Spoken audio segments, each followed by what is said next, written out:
Podcast A Mente que Mente. Na busca do autoconhecimento, uma vida mais equilibrada e saudável. Produção da Rádio Baruch-FM.com.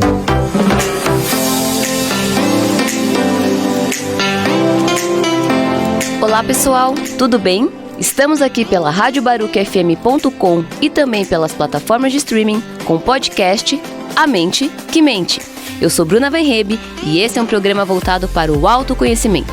E a cada semana teremos um convidado diferente. E hoje o nosso convidado é o Erlisson Galvão, que é artista, múltiplo artista, e a gente vai falar sobre o poder da arte no autoconhecimento. Erlisson, seja bem-vindo, é um prazer ter você aqui. E eu gostaria, primeiro que você se apresentasse e falasse um pouco sobre você. Olá pessoal, então, eu sou Erlisson, natural da Bahia, de uma cidade chamada Camaquã, lá no sul da Bahia. E há mais de 20 anos atrás, eu descobri a vida missionária e me aventurei pela vida missionária ao longo de 20 anos numa instituição da Igreja Católica. Por conta disso, morei em diversos lugares, morei em São Paulo, morei no Rio de Janeiro, em Fortaleza. Também sou artista, um múltiplo artista, Eu toco violão, toco teclado, canto, faço composições, já atuei também em espetáculos. Sou entusiasta da arte, Gosto da arte porque acredito que através dela eu sempre tenho uma experiência de conhecer um pouco mais de quem é realmente o Erlisson e do que se passa lá no interior dele. Legal. Bom, a gente vai falar sobre essa parte artística que eu achei muito legal, mas você foi missionário durante 20 anos, Exatamente. Queria que você primeiro explicasse a diferença de missionário e seminarista, que a gente estava conversando agora. Eu acho legal as pessoas primeiro entenderem a diferença de uma coisa para outra e a gente pode aprofundar o tema. Muito legal essa pergunta. Você falando agora me veio até um outro insight aqui também a mais. Legal. Do que a gente conversou antes. O missionário em si, é aquela pessoa que, conhecendo a Jesus Cristo, ou até mesmo a qualquer outra personalidade que de repente ele siga na religião dele, que não seja necessariamente o cristianismo, enfim. Mas essa pessoa, ela se dispõe a ser um propagador daquela boa nova, Tá. E para isso, existem organizações, instituições que favorecem que a pessoa se dedique naquela instituição, naquela organização. Diferença entre um seminarista e um missionário. O seminarista, em si, ele é um missionário. Assim como um padre é um missionário, uma freira é um missionário, um monge. Ele abriu mão da vida dele para se dedicar exclusivamente à causa do evangelho. O seminarista também é aquele que normalmente estuda para ser um padre, um sacerdote, Ao longo aí faz a filosofia, a teologia, até chegar à ordenação. No meu caso, eu nunca fui seminarista. Eu fui um missionário e ingressei numa organização onde existe uma presença muito grande de jovens. Os jovens se sentem muito atraídos a participar da organização. Ela está presente em mais de 35 países, que é a comunidade Shalom, Comunidade Católica Shalom. É uma comunidade reconhecida pelo Vaticano, tem aprovação. A aprovação foi dada pelo Papa Bento XVI. E nessa organização, para ser missionário nela, pode ser um jovem solteiro. Lá dentro você pode namorar, pode constituir uma família, noivar, legal. Casar, ter filhos. Tem padres também, tem seminaristas, Tem pessoas celibatárias, que são aquelas pessoas que, como os monges e as freiras, escolhem não casar. Então, existe, uma pluralidade de chamados ali dentro, de vocações. Que bacana. Então, você conheceu pessoas de tudo quanto é lugar, de todo jeito. Eu achei legal isso, porque às vezes a gente tem essa imagem que é o padre, a freira, ou na igreja evangélica, o pastor, enfim, quem segue a carreira, digamos, Mas lá são pessoas, casados e famílias, e todo mundo com talvez um propósito em comum. Exatamente, um propósito em comum. E é tão legal você falando da imagem que as pessoas normalmente têm, da igreja, do padre, Nós moramos em casas missionárias onde existia a casa masculina, a casa feminina, os casais, cada um tem a sua casa, com a sua Legal. família, mas nós temos momentos em comum onde nós nos encontramos. Para as pessoas que não têm uma imagem dessa realidade, ou que nunca tiveram uma experiência, um contato, né? Imaginam que quando se pensa em igreja, quem é a autoridade máxima ali dentro? O padre. Sim.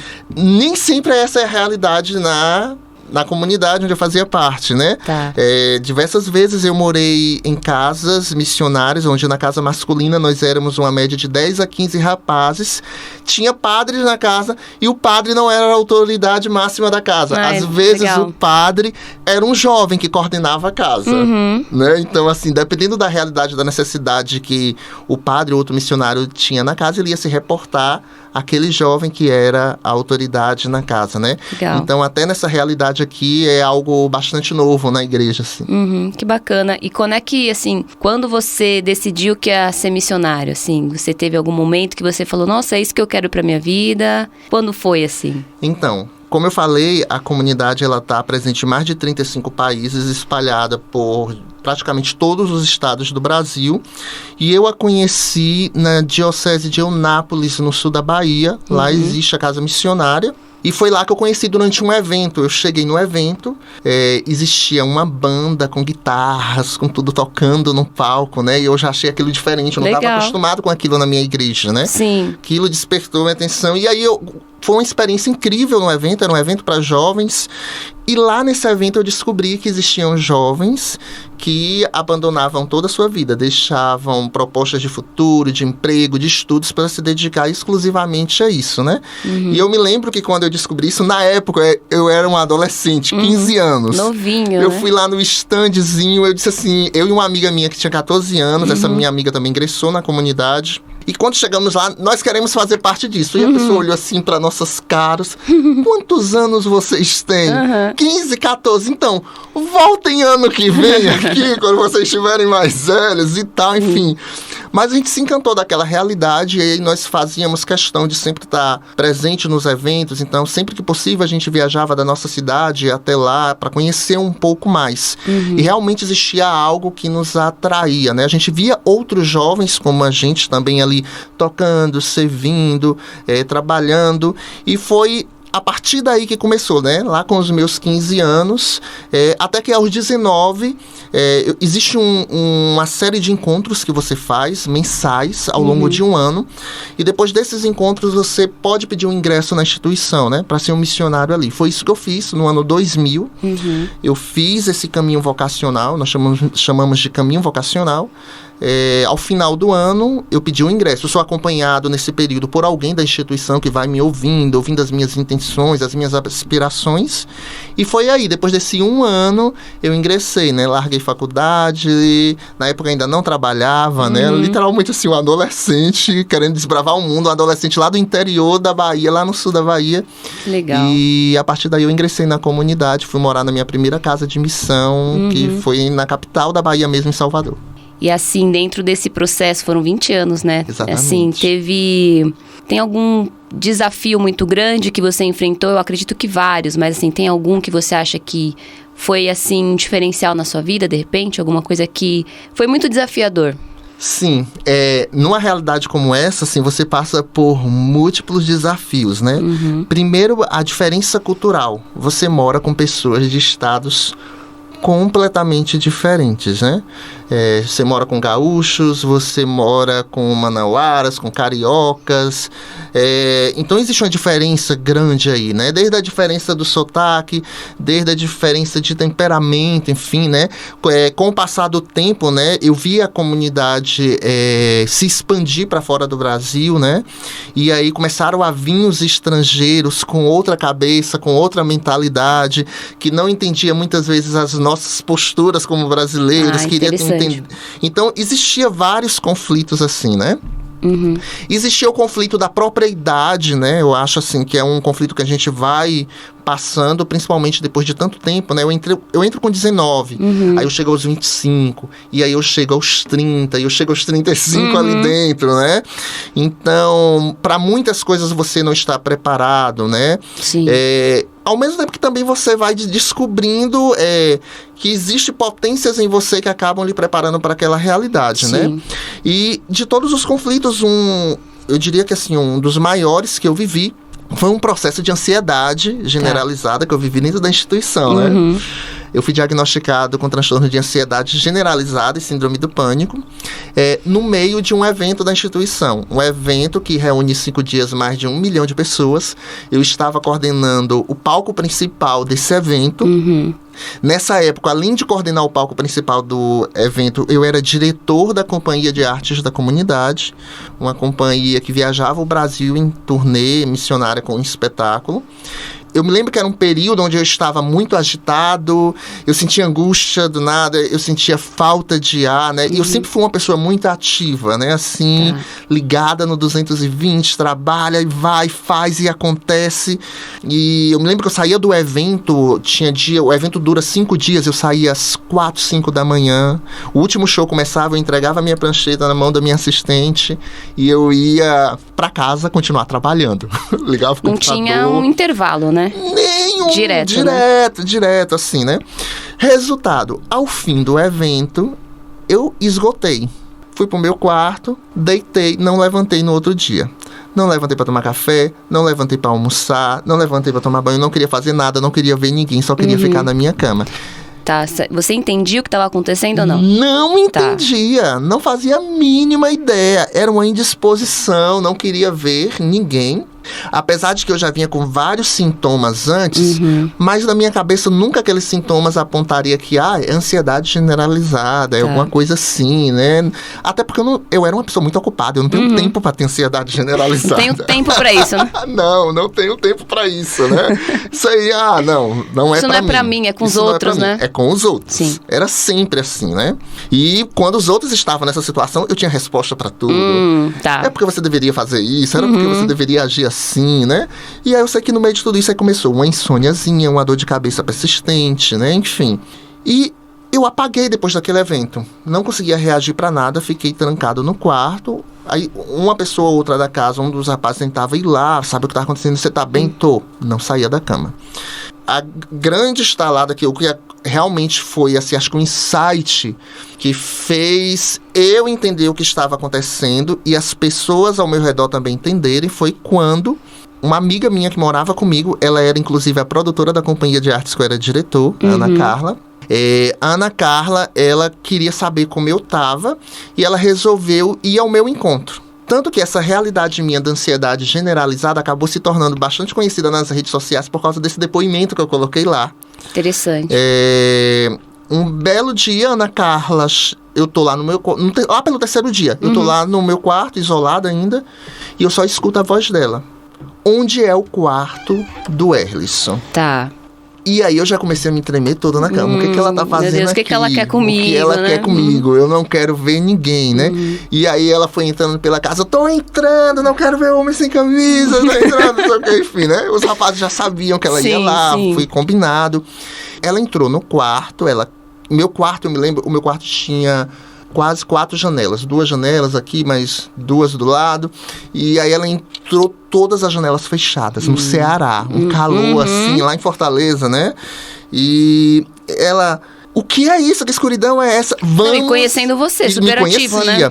Sim. Era a 3ª vez que a Ana Carla estava morando comigo. Nós moramos juntos aqui em São Paulo, moramos juntos numa casa de formação da instituição, no interior do Ceará. Então, nós super amigos. Então, ela saiu abrindo todas as janelas. E detalhe, isso é importante. A Ana Carla foi para a companhia... Quando ela foi para a companhia de artes, ela morava em Florianópolis. Era a responsável pela instituição lá. E eu pedi que tirassem ela de lá e levassem ela para a companhia para trabalhar comigo. Então ela chegou lá no quarto, abriu todas as janelas, sentou na minha cama, levanta, que você não me tirou lá do fim do mundo para ver você aqui na cama morrendo desse jeito. Sim. Aí ela me perguntou, o que está acontecendo? E eu não sabia, eu comecei a chorar. Chorar. Eu não sabia o que estava acontecendo. E, naquele momento, a Ana Carla não tinha respostas para mim. Ela só ficou ali do meu lado e chorou comigo, ali. No outro dia, eu não reagi tão assim, mas ali se identificou que o Erlisson precisa passar no médico. Sim. Ele precisa ir no psicólogo ou no psiquiatra, precisa saber o que está acontecendo, não é normal. ele tá com ansiedade ou alguma coisa assim. E foi a partir daí, dessa situação, que veio o start, né, assim, para que eu realmente entendesse, está acontecendo algo e eu preciso saber o que é. Você está ouvindo o podcast A Mente que Mente.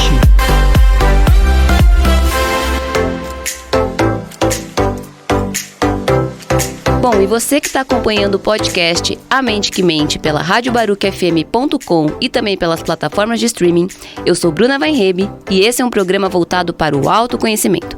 Mais informações você encontra nas redes da radiobarucfm.com, no Instagram, @amentepodcast e no YouTube, A Mente que Mente. Bom, o nosso convidado de hoje é o Ellison Galvão e a gente está falando sobre o poder da arte no autoconhecimento. Eu queria que você continuasse falando sobre esse processo de ansiedade generalizada. Quantos anos você tinha e como é que você começou a sair desse processo, ou ver que você estava no momento que você precisava de ajuda e de repente parar o que estava fazendo? Eu não sei como foi, explica um pouco pra gente isso. Tem pouco mais de 5, 6 anos que eu vivi esse processo, foi em 2017, estava com 36, 35 anos, não me lembro aqui agora, enfim. Mas aí, nessa situação que eu estava envolvido, eu me lembro que eu fui para um psiquiatra, que me atendeu assim de imediato, né? Naquele momento ele viu que a primeira coisa que você precisa fazer é se desligar do trabalho, descansar. Aí eu fui para a casa de meus pais, lá no interior da Bahia, passei 15 dias lá descansando. E junto com isso, ele me passou uma medicação. E eu fiquei ao longo de... Eu fiz o processo terapêutico, né? Terapia e medicação ao longo de quase 5 anos. Eu tive a sorte de que o meu terapeuta era o meu psiquiatra, né? Então que ótimo. Ele disse assim, eu posso lhe atender se você quiser. Então Legal. Resolvia tudo ali de uma vez só, né? Medicação, já conhecia toda a história, já conhecia toda a história. Então isso para mim foi realmente muito importante. Ter um profissional apto, que é o Dr. Roberto Mandetta. Ele é aqui de São Paulo, mora em Fortaleza, mas ele é daqui, muito bem gabaritado, mais de 25 anos de experiência, né? E ele tem uma especialização em psicodrama. Olha, e eu era legal. diretor de uma companhia de arte. Perfeito. Então, assim, que legal. Foi realmente um suporte para mim. Eu diria que isso aqui foi a primeira coisa, né? Às vezes a pessoa tenta simplesmente resolver por si mesma. Ou então se automedicando. Sim. É o que muito se costuma, né? Eu tomo isso, toma você também, né? Enfim, então, sem muita responsabilidade para consigo mesmo. Eu acho que levar o tratamento a sério é muito importante. É amor próprio, né? Exatamente. Então, começou por aí. O segundo suporte que eu tinha era... Eu estava amparado por uma espiritualidade. Ótimo. Que eu acho que é muito importante, porque a espiritualidade, ela tende a nos levar para dentro de nós mesmos. Sim. E nos levar a uma reflexão, né? De por que eu estou nesse estado, como eu cheguei aqui, eu quero ficar aqui, eu quero transcender essa realidade, né? Então, quando você tem uma espiritualidade que ele leva a esse caminho, acho que é um suporte super importante. Legal você falar isso. Exatamente. O outro suporte para mim foi a arte. A arte é assim uma dádiva para mim de Deus na minha vida, né? Porque ela realmente foi um suporte para mim. E sendo esse suporte, como que ele começou, né? Primeiro que, na companhia de artes que eu dirigi, a gente estava com um espetáculo que ia sair em turnê, quando eu estava nesse cenário aqui, né? O espetáculo Para Onde Correm os Rios, que inclusive está disponível no YouTube.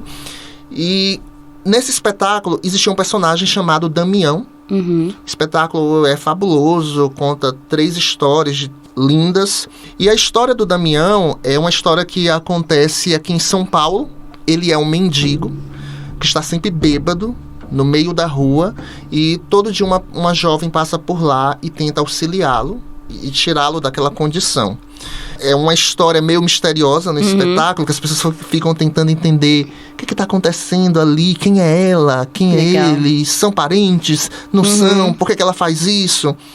E o ator que iria fazer o personagem do Damião na companhia de artes, ele saiu da companhia. Ficamos sem alguém para fazer o personagem. Tá. estreia marcada num dos maiores teatros de Fortaleza, meu Deus. dentro de um shopping, tudo acontecendo. E cadê o ator? A Ana Carla, minha amiga, né? Ela, o anjo da Ana Carla, né? A produtora chegava, cadê o ator? Das duas, uma. Meu Deus. Ou eu cancelo e a gente paga a multa, ou o diretor vai entrar no palco pra atuar. No caso, você. Eu, com ansiedade generalizada, síndrome do pânico. Então, assim, era uma coisa que eu ficava, como vai ser isso? Isso não vai dar certo, né? Aí acabou que, vamos lá, trinquei os dentes, fui... Respirou fundo. Respirei fundo e fui fazer o Damião. Era um período que nas minhas crises de ansiedade, só pra você ter uma ideia, eu não atravessava a rua do outro lado pra ir na padaria, porque eu tinha arritmia. Tá. Eu jamais saía sozinho. Então, pra ir pra terapia, alguém tinha que ir comigo. No dia que eu não quis incomodar ninguém, né, assim, pra ir à terapia, eu tive uma crise dentro do Uber, né, assim. Aí o Uber teve que me levar de volta pra casa. Tá. Então, eu era nesse nível. Então, tipo assim, eu só pensava assim, se eu tiver uma coisa assim no palco e eu não conseguir lidar, né, como que vai ser isso? Vai prejudicar todo mundo, né? E aí pronto, só que aí eu me dispus a isso e eu fui construir o Damião. E quando as pessoas iam pro espetáculo e tocavam na história do Damião e viam, primeiro que quem me conhecia não via o Erlisson mais ali, só via o Damião. Sim. E muita gente ficava impressionada com o realismo do personagem, né? Parece que pegou realmente um morador de rua, uma pessoa em situação de rua, colocou ali no palco, em tudo, da maquiagem ao figurino, ao cheiro, né? Porque até cheiro de álcool eu tinha, né? As pessoas borifavam vodka antes de entrar em cena. Você se preparou pra isso, eu realmente fui me preparando. Sim. E muita gente em entrevista me questionava, né? Você foi fazer trabalho de campo? Você foi fazer imersão? Aí eu, não, eu não podia nem sair de casa sem ter uma arritmia. Como é que eu ia fazer imersão? Então, realmente foi tudo construído dentro de mim. E o que eu descobri com o Damião, né? Quando eu entrava no palco, eu vivi uma das melhores experiências da minha vida. Porque para muitas pessoas olhando de fora, poderia pensar assim, meu Deus, ele vai aguentar? Mas para mim esse é o único momento onde eu aguento, porque Erlisson precisa dar licença para que o Damião entre em cena. Olha só. E era realmente isso que acontecia. Então, foi realmente terapêutico construir o Damião, entrar no palco e viver toda aquela experiência. Então, para mim, a arte, ela realmente foi esse suporte. Que ótimo. Então, a arte te ajudou no processo de autoconhecimento, né? Exatamente. E é engraçado que nesse processo de autoconhecimento da arte, junto com o Damião, uma outra coisa que eu comecei a fazer nesse período foi, eu tô ali naquele meu momento de ansiedade, normalmente quando a gente tá numa crise de ansiedade, a gente não quer falar com ninguém, a gente não quer ver ninguém, me deixa aqui no meu canto. E eu comecei a fazer um exercício. Eu toco piano, eu toco violão, então eu ia pro violão ou pro piano, e eu começava a desabafar o que estava acontecendo comigo. E eu sempre fui um compositor, fiz músicas, tenho músicas gravadas por alguns artistas e tal. Só que ali eu comecei a compor, não simplesmente sobre o âmbito religioso, mas sobre o que estava passando dentro de mim, o que estava acontecendo comigo. Tá. E nasceram muitas canções nesse período. E aí, foi muito engraçado que eu sempre tenho um hábito de mostrar, quando eu faço uma canção, eu envio para algum amigo. O que você acha disso? Legal. Né? E aí, o mundo precisa ouvir isso, você deveria compartilhar isso com as pessoas, né? E aí foi engraçado, de tantos os amigos insistirem com isso, num período que eu tava de férias, né? Em uma única noite, eu tava na Bahia, chamei meu irmão e disse assim, vou gravar um vídeo pro YouTube, vamos aqui? Aí sentei na sala lá de casa, acabou que eu não gravei um vídeo, eu gravei 14 vídeos, foram 14 canções. Olha isso. Que eu fiz nesse período mais crônico, assim, da ansiedade, né? Tá. Eu postei semanalmente esses vídeos no YouTube. Legal. Eu intitulei o projeto de Pedaços de um Coração Ansioso. Olha isso.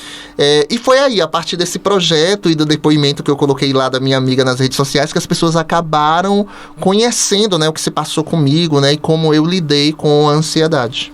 Que legal. Você sente que você tem um chamado, um dom, talvez, de colocar o que você passou E a música, porque o que você falou agora foi muito impactante, né?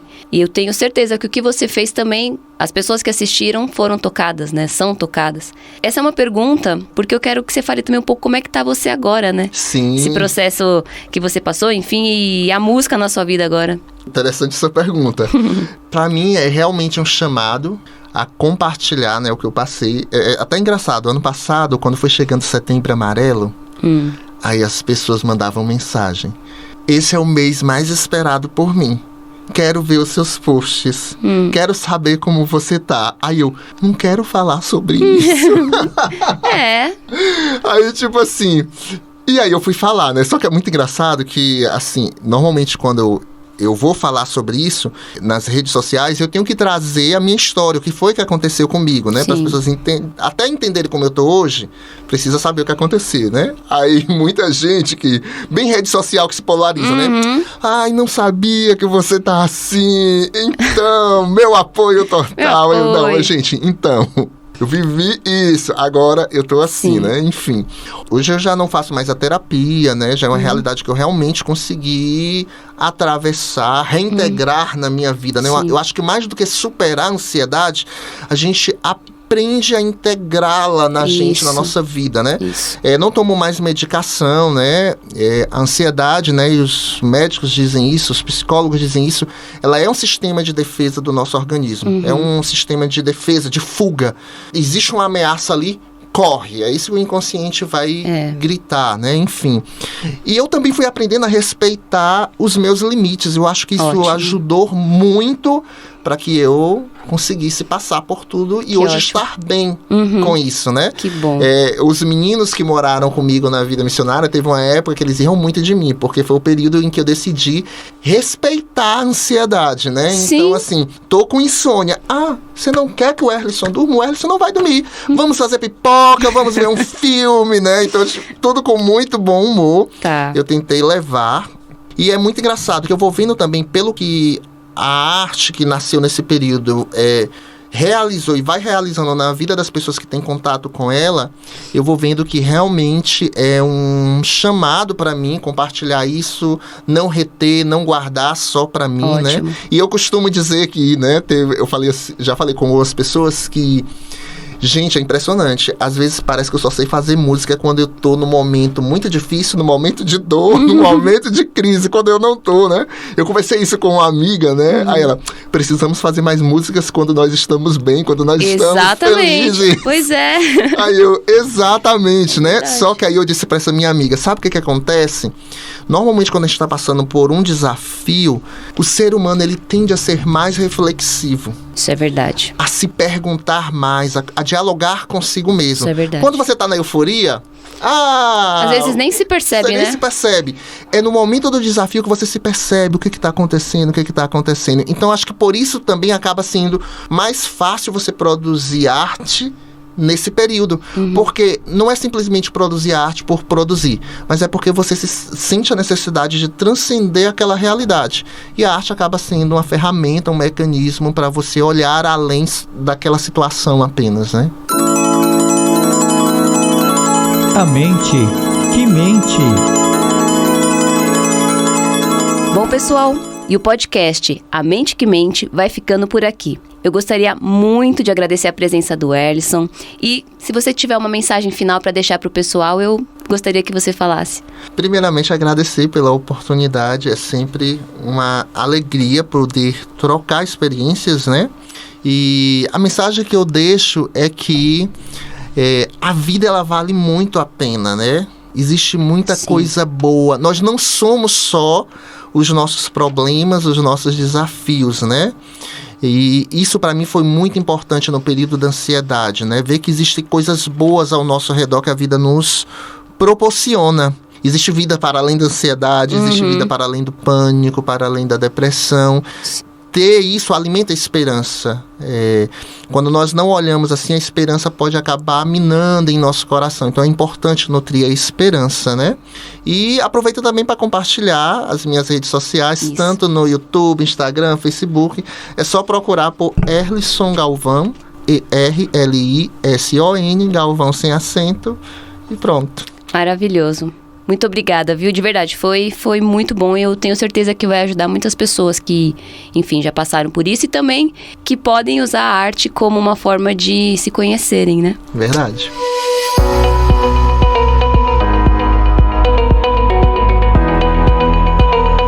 Então, pessoal, eu deixo o convite agora para que vocês escutem os próximos episódios e nos acompanhem nas redes sociais. Pelo YouTube, A Mente que Mente, no Instagram, @amentepodcast e também nas plataformas da radiobaruquefm.com. Esse podcast tem produção e apresentação de Bruna Weinrebe, sonoplastia e coordenação de Afrânio Vanderlei. Obrigada, pessoal, e até o próximo episódio. Podcast A Mente que Mente. Na busca do autoconhecimento, uma vida mais equilibrada e saudável. Produção da radiobaruquefm.com.